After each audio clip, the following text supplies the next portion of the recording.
Imagine a world where the very person entrusted with caring for the elderly is the one responsible for their deaths.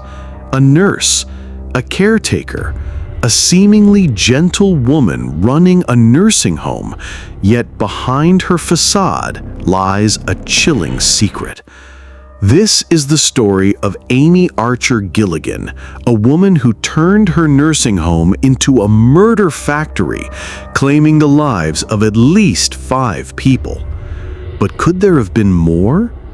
Join us as we delve into the life of this serial killer who shocked the world, leaving a trail of death that led all the way to the courtroom. As we delve into this video, don't forget to like, share, and turn on notifications so you don't miss out on our updates. Born on October 31, 1873, in Milton, Connecticut, Amy Duggan came from a large family, one of 10 children. She grew up in an era when women had limited opportunities, but Amy found her own way. At the age of 24, she married James Archer, a man who would become pivotal in the path that led to her crimes. The couple settled in Newington, Connecticut, where they took on a role as caretakers for an elderly man named John Seymour. Seymour's death in 1904 marked the beginning of what would become Amy's empire.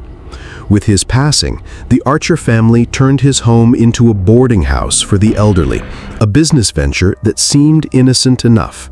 They called it Sister Amy's Nursing Home for the Elderly. But, in hindsight, this was just the beginning. In 1913, after losing their home to new ownership, the Archers moved to Windsor and established a new facility, the Archer Home for the Elderly and Infirm. This was a significant step, and Amy now found herself as the matriarch of a larger operation, caring for elderly residents who paid a hefty fee for her services.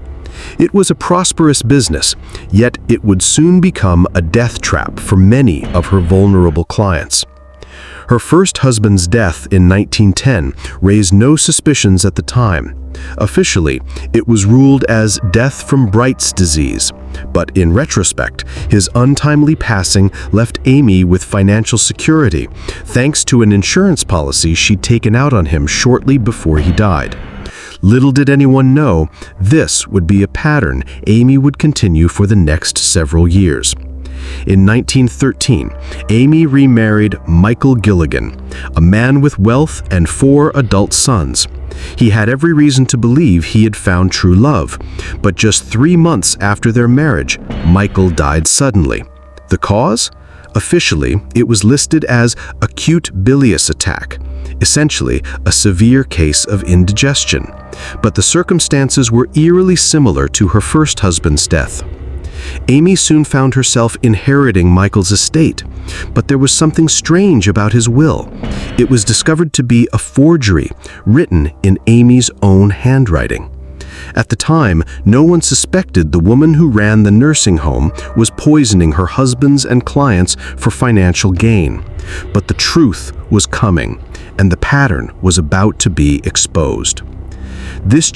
Between 1907 and 1917, the Archer Home for the Elderly and Infirm was a place where residents came to spend their final days, but it became known for something far more sinister, a place where they would often never leave alive.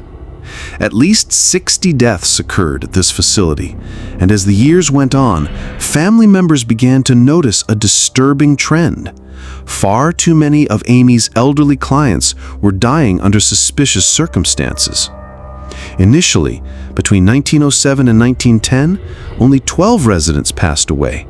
But from 1911 to 1916, 48 people died, and their deaths were too frequent to ignore. One death in particular raised a red flag. Franklin R. Andrews, a seemingly healthy man who had been living at the Archer home for some time. On the morning of May 29, 1914, Franklin was tending to the garden at the home. He was in good health and had no known illnesses, But by that evening, Franklin's condition rapidly deteriorated, and he was dead by nightfall. His death was officially attributed to a gastric ulcer, but his family began to question the cause. His sibling, Nellie Pierce, discovered letters that raised suspicions about Amy's behavior. In these letters, Franklin had described how Amy had pressured him for money in the days leading up to his death. As Nellie dug deeper, she realized that many of the other deaths at the Archer home shared a similar pattern. Residents would die shortly after handing over a large sum of money to Amy, and their health would rapidly decline for no apparent reason. Franklin's death, along with these troubling patterns, fueled suspicions that something far more insidious was at play. Despite the growing alarm, it wasn't until Nellie Pierce reached out to the local authorities that an investigation began to take shape. The district attorney initially ignored her claims, but she wasn't about to let it go. Nellie turned to the Hartford Courant, a local newspaper, and soon her story about the mysterious deaths at the Archer home began to capture public attention. The press coverage sparked an official investigation into Amy Archer-Gilligan's business, but it would take several months before any meaningful action was taken. During this time, the full extent of the horrors at the Archer home began to unfold. But what the investigators discovered next would leave the world reeling. The investigation into Amy Archer-Gilligan's nursing home, which had now been dubbed the murder factory by the press, began to gain traction after Nellie Pierce's plea for attention. But it was a slow process. The district attorney initially ignored the case, dismissing the growing concerns as nothing more than hearsay. However, after the story was published in the Hartford Courant, local law enforcement was forced to take a closer look. The first breakthrough came when the bodies of several deceased residents, including Franklin Andrews, were exhumed for further examination. Medical examinations revealed a chilling truth. All 5 of these individuals had died from poisoning, specifically arsenic and strychnine, 2 deadly substances that had no place in a nursing home environment. The discovery of these poisons pointed directly to Amy Archer-Gilligan, and the authorities now had enough evidence to investigate her more seriously. The investigation revealed that Amy had been purchasing large quantities of arsenic from local drugstores, supposedly to use for pest control. She had even been signing for the arsenic herself. Local merchants testified that they had sold the poison to her multiple times. But when they were questioned about it, they recalled that Amy often made peculiar statements about needing it to kill rats. It seemed far-fetched at best, but the authorities had no choice but to look further into the situation. As investigators dug deeper into Amy's financial history, they uncovered a shocking revelation. The death of her second husband, Michael Gilligan, had been highly suspicious. Michael had passed away just a few months after their marriage, the official cause being acute bilious attack, a severe form of indigestion. Yet the circumstances surrounding his death raised eyebrows, especially since he had made a will that left all his estate to Amy. The will, however, was later determined to be a forgery, written in Amy's own handwriting. This was not an isolated incident. Amy had once again manipulated the system to secure financial gain, this time through the death of her husband. The more investigators uncovered, the clearer it became. Amy Archer-Gilligan was a serial killer, and her nursing home was the perfect cover for her deadly actions. But as the evidence mounted, it became apparent that Amy had likely murdered far more people than originally suspected. Many residents at the Archer home had died under suspicious circumstances, and some of their deaths were never fully investigated.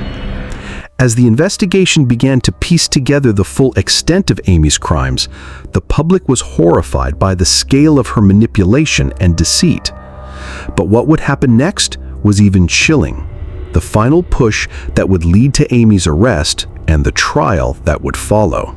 By the time the authorities had gathered enough evidence to make an arrest, Amy Archer-Gilligan had already garnered national attention. The murder factory was a term that had spread like wildfire through the media, and the investigation was now a full-blown spectacle. In 1916, after months of exhuming bodies, questioning witnesses, and gathering forensic evidence, Amy was arrested for the murder of Franklin R. Andrews, one of the many victims whose death had been suspicious from the beginning. Despite the mounting evidence, Amy maintained her innocence. She claimed she had been taking care of her elderly clients with nothing but compassion. But the poison, the forged wills, and the countless deaths at her nursing home painted a very different picture. On June 18, 1917, a jury found her guilty of murder. She was sentenced to death by the electric chair. However, the story was far from over. Amy's lawyer, seeing the wave of public outrage over the case, appealed the conviction.